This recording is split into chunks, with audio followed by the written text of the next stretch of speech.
गुरुर्ब्रह्मा गुरुर्विष्णू गुरुर्देव महेश्वरा सद्गुरु साक्षात परब्रह्म तस्मै श्री सद्गुरुवे नमः। जय जय रघुवीर समर्थ श्रीराम समर्थ।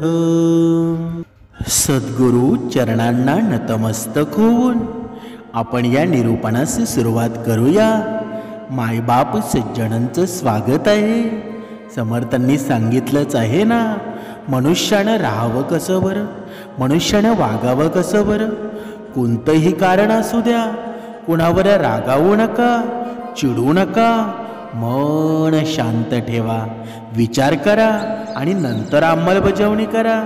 त्रास फक्त तुम्हालाच होईल ना, सुख फक्त तुम्हालाच होणार आहे, मन शांती सुद्धा तुम्हाला होणार आहे। म्हणून विचार ही एक अशी विलक्षण शक्ती आहे ना, तुमचं भलं करण्याचं सामर्थ्य तुमच्या विचारांमध्ये आहे। तुमचे विचार जर बदलले नाहीत ना, तर तुमचं नशीबसुद्धा कधी बदलणार नाही। म्हणूनच समर्थांनी प्रत्येक जीवाला, प्रत्येक या जीवनातील प्रत्येक सृष्टीतील प्रत्येक जीवाला सांगितलेलं आहे, आपल्या मनाला योग्य वाटेल ना त्याप्रमाणे वागावं, परंतु आपल्या वागण्यानं कुणाचं मन दुखावेल ना असं कधीच वागू नये। कारण का बरं? कारण मनाचे भाव पाहता येत नाहीत आणि दिसून सुद्धा येत नाहीत, पण वेदना मात्र खूप पीडादायक होतात। म्हणून मन जपण्याचा प्रामाणिक प्रयत्न व्हावा। पण मनुष्य तसा करतो का बरं? पण जो मनुष्य भक्ती मार्गामध्ये आहे, समर्थांच्या विचारांमध्ये आहे, त्याच्या जीवनामध्ये भक्ती मार्गाशिवाय दुसऱ्याच्या जीवनामध्ये सुख निर्माण करणं हेच त्याला माहीत असतं। पण आपली भक्ती तशी आहे का बरं? आपण त्या विषयाकडे जातो का बरं? प्रत्येकानं आपला स्वतःचा विचार करावा। ज्यावेळी आपण एक बोट दुसऱ्याकडे दाखवतो ना, त्यावेळी बाकीची बोटं आपल्याकडे असतात। म्हणून आपण कसं वागावं, कसं राहावं, मनाचे श्लोक आहेत ना, प्रत्येक मनुष्याला हे सांगत आहेत की हे मना, तू कशा पद्धतीनं राहिलं पाहिजे, कशा पद्धतीनं वागलं पाहिजे। समर्थांनी मनाच्या श्लोकांमध्ये सुंदर असं वर्णन केलेलं आहे। असे हो जया अंतरी भाव जैसा, वसे हो तया अंतरी देव तैसा, अनन्यास रक्षितसे चाप पाणी, नुपेक्षी कदा रामदासाभिमानी। बघा, म्हणजे मनात जशी कल्पना केली असेल ना, तसाच देव अंतरी वसत असतो। मग ज्या पद्धतीनं आपलं मन वागतं, त्या पद्धतीनं जर आपल्या जीवनामध्ये दुःख येत असतील, सुख येत असतील, तर ते प्रामाणिकपणे स्वीकारावं। कारण का बरं? कारण आपल्या जीवनामध्ये दुःख यावं की सुख यावं हे आपलं मन ठरवत असतं। म्हणजे मन जशा पद्धतीनं वागतं।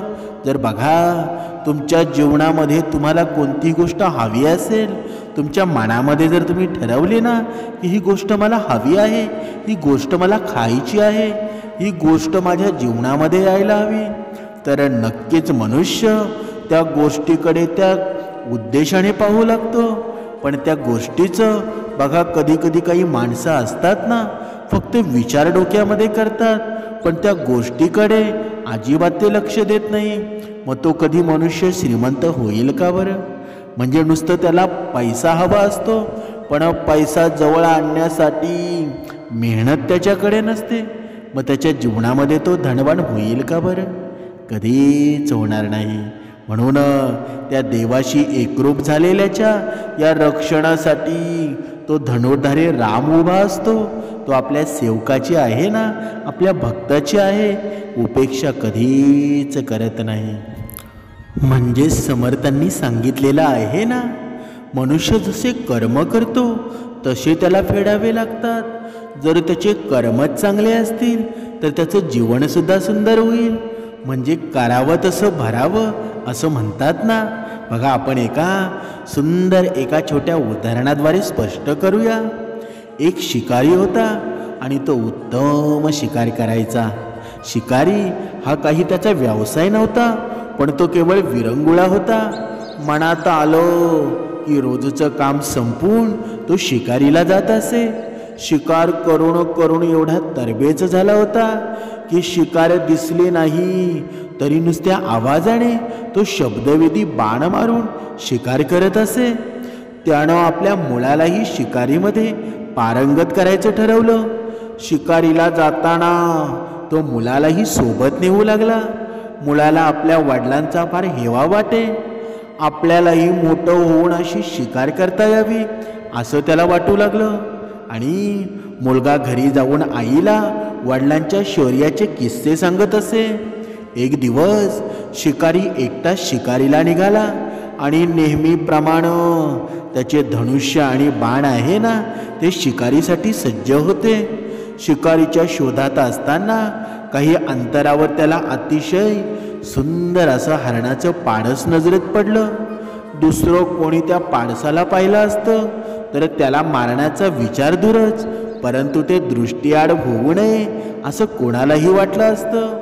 म्हणजेच काय बरं, म्हणजे ते पाडस एवढं गोंडस होतं आणि साजिरे सुद्धा होतं, परंतु त्या शिकाऱ्याच्या डोक्यामध्ये केवळ शिकारीचे विचार असल्यानं त्याच्या डोळ्यासमोर केवळ शिकारच होती ना। पाडस तिथून पळ काढणार तेवढ्यात शिकाऱ्यानं बाण सोडला आणि बाणाने पाडस घायल झालं। अचूक निशाणा साधला। या आनंदामध्ये शिकाऱ्याला स्वतःचं कौतुक वाटलं। पाडसाचा शोध घेत त्याची आई तिथे आली। तिनं शिकाऱ्याकडे पाहिलं। आपला जीव वाचवायचा सोडून ती पाडसाला जीव वाचेल का या प्रयत्नामध्ये त्याला गोंजारत होती। त्याच्या जखमेवर मायेची फुंकर घालत होती। तिला पाहून शिकारी अधिकच खुश झाला। आई ती शिकार चालत आलेली पाहून त्यानं आणखीन एक बाण सोडला आणि हरणीची शिकार केली। आपला पराक्रम दाखवण्यासाठी तो त्या दोघांना घेऊन घरी जाणार होता। तोच त्याच्या कानावर आणखी एक कसलीही हालचाल पडली। आज नशीब बळवत्तर दिसत आहे अशा विचारानं त्यानं लक्षवेधी बाण सोडला आणि तो बाण झाडाझुडपातून शिकाऱ्याकडे आनंदाने धाव घेणाऱ्या मुलाच्या वरमी बसला। मुलगा जागीच गतप्राण झाला। मुलाची किंकाळी ऐकू येताच शिकारी त्या दिशेने धावला। मुलापाठोपाठ त्याची आई नवऱ्याचं कौतुक बघायला आली होती। ती आपल्या मुलाला रक्ताच्या थारोळ्यात पडलेलं पाहता हृदय विकाराचा तीव्र झटका येऊन मुलाच्या पायाशी जाऊन पडली। शिकारी तेथे पोचला तोवर बायको आणि मुलगा यांचे प्राण गेलेले होते। त्या दोघांना पाहताच त्याला कोवळं पाडस आणि त्याच्या आईचं भावविभोर डोळे आठवले आणि आपल्या हातून घडलेल्या पापाची शिक्षा मिळताच त्यानं मोठमोठ्याने टाहो फोडला। परंतु त्या रडण्याला काही अर्थ नव्हता।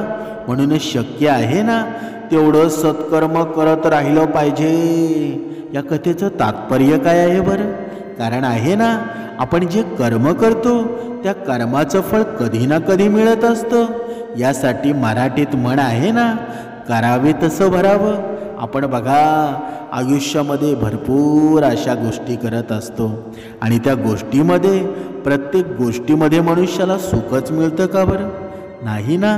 परंतु जर आपले कर्म चांगले असतील, जर आपल्या सवयी चांगल्या असतील तर एक दिवस आहे ना, सुखाची झोळी आपल्यासाठी भगवंताने भरून ठेवलेली असते आणि त्या सुखाच्या झोळीचा आस्वाद कधी घ्यायला भेटेल हे प्रत्येक मनुष्याच्या हे नशिबात असतं का? नक्कीच असतं।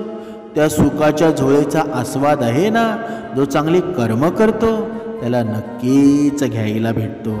समर्थांनी सांगितलेलं आहे, जीवा कर्मयोगे जणी जन्म झाला, परिशेवटी काळमुखी माळा महाथोर ते मृत्युपंथेची गेले किती एक ते जन्मले आणि मेळे। म्हणजे काय बरं? म्हणजे ज्या ज्या जीवांचा जन्म होतो त्या त्या जीवांचा मृत्यू आहे ना, हा कर्मयोगाने प्राप्त होतो। मग ते महाथोर संत का असे ना, कित्येक जन्मतात आणि मृत्यूत सुद्धा प्राप्त होतात। पण जो मनुष्य जेव्हा जन्म झाल्यानंतर सत्कर्म करतो, सद्गुणी होतो, त्याच्या जीवनामध्ये येणारा काळ आहे ना, तो सुंदर आणि सुखाचा असतो, समाधान असतो। बघा, तुम्ही कधी कधी विचार करत असाल की एखादा मनुष्य एवढं वाईट कर्म करतो, मग त्याच्या जीवनात धनसंपत्ती का असते बरं? एवढं जीवन त्याचं सुखाचं का असतं बरं? पण समर्थांनी सांगितलेलं आहे ना, तो जरी पैसा कमवत असला, त्या पैशामध्ये सुख खरेदी करता येतं का बरं? कधीच नाही।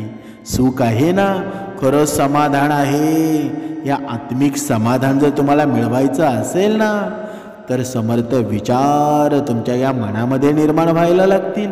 आणि आमच्या मनामध्ये आहेत, आमच्या कर्तृत्वामध्ये आहेत, आमच्या पूर्ण कर्मामध्ये आहेत, म्हणून आपलं जीवन समाधानी आहे ना, म्हणून आपलं जीवन सुखकारक आहे। नाहीतर आपण बघा, ज्यावेळी आपण या भक्ती मार्गामध्ये नव्हतो, आपण होतो कोण, आपण कसे होतो, कधी तुम्ही विचार केला आहे का? आज आपली परिस्थिती कशी आहे? आणि हे सुख आणि दुःख आहे ना, या नाण्याच्या दोन बाजू आहेत। कधी ऊन पडणार आहे, कधी सावळी पडणार आहे। पण जरी ऊन जरी पडलं ना, त्या उन्हामध्ये आपण अजिबात जळणार नाही, कारण त्या उन्हाची ती पूर्ण उन्हामध्ये असलेली ती तीव्रता आहे ना, ती भगवंताने कमी केलेली असते। म्हणून जरी किती जरी दुःख आलं ना, तरी तो भगवंत पाहून घेईल। कारण का बरं? कारण आपण भगवंताची सेवा करतो, आपण भगवंताचं नामस्मरण करत असतो। मग आपल्यासाठी भगवंत करणार नाही का बरं? प्रत्येक मनुष्याला भगवंताची साथ आहे ना, म्हणून त्याच्या जीवनामध्ये सुख आहे ना। नाहीतर भगवंताची जर साथ नसती तर आपल्या जीवनामध्ये दुःखच आलं असतं। म्हणून समर्थांनी सुंदर वर्णन केलेलं आहे। मना मानसी दुःख आणू नको रे, मना सर्वथा शोक चिंता नको रे, विवेके देह बुद्धी सोडून द्यावी, विदेहीपणे मुक्ती भोगीत जावी। बघा, हे वर्णन आहे ना, म्हणजे हे मनाचे श्लोक आहेत ना, जणू काही समर्थांनी आपले जीवन लिहून ठेवलेलं आहे। प्रत्येक मनुष्याच्या आयुष्यामध्ये काय चाललं आहे ना, ते लिहून ठेवलेलं आहे। समर्थांनी या श्लोकांमध्ये काय म्हटलेलं आहे? हे मना, स्वतःला दुःख मानून घेणं टाळ। म्हणजे तुझ्या जीवनामध्ये किती जरी प्रॉब्लेम निर्माण झाले तरी तू दुःखी होऊ नकोस, कारण हा भगवंत आहे ना, कधी तुझे प्रॉब्लेम दूर बाजूला करून तुला सुखात ठेवेल ना, तुला कळणार सुद्धा नाही। म्हणून हे दुःख तोपर्यंत असतं ना, तोपर्यंत तू त्याचा शोक करत असतोस, त्याची तू चिंता करत असतोस। पण ती चिंता अजिबात करू नकोस, ती भगवंतावर सोडून दे। जेव्हा तू सर्व तुझी कामं आहेत ना भगवंतावर सोडून देशील, भगवंत करेल ते सर्व ठीक, तेव्हा तुझ्या जीवनामध्ये समाधान निर्माण होणार आहे। म्हणून विवेकाच्या आधाराने जेव्हा तू देह बुद्धी यांचा त्याग करशील ना, तेव्हा देहाच्या अगणित कष्टातून मुक्त होऊन तू मोक्षाकडे जाशील। पण हे सर्व घडेल कधी बरं?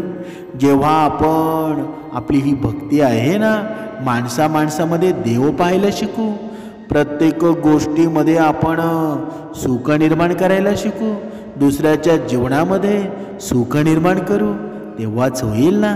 तसं होईल का बरं? कधीच होणार नाही। म्हणजे तुम्ही कर्म चांगले केले तर तुम्हाला फळ गोडच मिळणार आहे। जसं की साखर तुम्ही अंधारात खाल्ली काय किंवा उजेडात खाल्ली काय, ती तोंड गोडच करणार आहे ना. तसंच चांगले कर्म तुम्ही नकळत जरी केलं तरी त्याचं फळ तुम्हाला गोडच मिळणार आहे. म्हणजे समर्थांनी सांगितलेलं आहे ना, माणसाने नेहमी ज्ञान मिळवण्याचा प्रयत्न करत राहावं.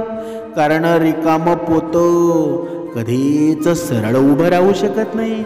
आणि परिस्थितीप्रमाणे ही बदलणारी माणसं आहेत ना, ती सांभाळण्यापेक्षा परिस्थिती बदलणारी माणसं सांभाळा. आयुष्यात कधीच अपयश अनुभवायला मिळणार नाही. म्हणजे काय बरं? म्हणजे ह्या जीवनाचं सारच आहे ना. भक्ती म्हणजे काय बरं? मनुष्य भक्ती म्हणजे वाचन पठण, रोज नित्य नेम करणं. आणि माणसामध्ये जर राक्षस पाहायला सुरुवात केली तर तुमच्या वाचनाला, तुमच्या पठणाला काचा फायदा आहे का बरं? काहीच नाही. ज्याला ही भक्ती कळाली ना, त्यानं जीवनामध्ये श्रेष्ठत्व निर्माण केलं. ते ज्ञानेश्वर माऊली झाले, समर्थ रामदास स्वामी झाले, संत तुकाराम महाराज झाले, विवेकानंद झाले. पण आपल्याला ही भक्ती कळणार कधी बरं? आपलं आयुष्य जेमतेम 60-70 वयाशी येतं तरी सुद्धा आपण मुलांना शिव्या देतो. बघा, आपल्या पत्नीला शिव्या देतो. मग आपल्या या भक्ती मार्गाचा काही उपयोग आहे का बरं? काहीच नाही. म्हणूनच समर्थ म्हणतात की आपली संगत आपले भविष्य आहे ना, ती नेहमी घडवत असते. म्हणजे तांदूळ जर कुंकूसोबत मिक्स झालं तर ते देवाच्या चरणी पोचतं. पण जर डाळीसोबत मिक्स झालं ना तर त्याची खिचडी बनत असते. आपण कोण आहोत यापेक्षा कोणाच्या संगतीमध्ये आहोत ना, हे खूप महत्त्वाचं आहे. पण मनुष्य मात्र जिथे वाईट असेल तिथे जातो. मग तुझ्या जीवनामध्ये दुःख आल्याशिवाय राहील का बरं? पण जर मनुष्याने संगत संतांची केली तर तुझ्या जीवनाचं भलंच होईल ना. म्हणून प्रत्येक मनुष्यानं संतांची संगत करायला हवी. जेव्हा ही संत संगती जेव्हा घडेल ना, तेव्हा तुझ्या जीवनामध्ये खरं सुख समाधान मिळणार आहे. तुझ्या जीवनामध्ये खरं पुण्य तुला मिळणार आहे. पण मनुष्याच्या जीवनामध्ये असं होतं का बरं? समर्थांनी सांगितलेलं आहे, हे सर्व तुझ्या जीवनामध्ये येईल कधी बरं? बघा, मनाच्या श्लोकामध्ये सुंदर वर्णन आलेलं आहे. जणी भोजनी नाम वाचे वदावे, अति आदरे गद्य घोषे म्हणावे. हरी चिंतने अन्न सेवित जावे, तरी श्री हरी पाविजेतो स्वभावे. म्हणजे काय बरं?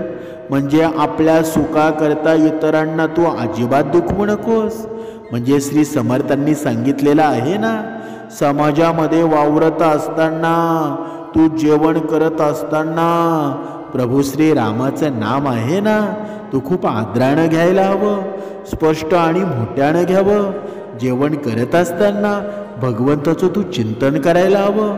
त्यामुळे प्रभू श्रीरामाची सहज प्राप्ती होते. प्रभू श्रीरामाची कृपा आपल्यावर बरसते. पण मनुष्य कधी करतो का बरं? आपण स्वतःहून विचार करा. आपण भक्ती मार्गामध्ये आहोत. कधी कधी बघा, आपल्या पत्नीनं, आपल्या मुलानं, आपल्या मुलीनं कधी कधी आपल्याला ताट जेवणाचा आणला ना, त्याच्यामध्ये थोडं मीठ कमी झालं तरी सुद्धा आपण शिवीगाळ करतो. पण हे आपल्या भक्तिमार्गात शोभतं का बरं? कधीच नाही. तुमचा राग जोपर्यंत जात नाही तोपर्यंत तुम्ही कितीही भक्ती करा, काहीच फायदा नाही.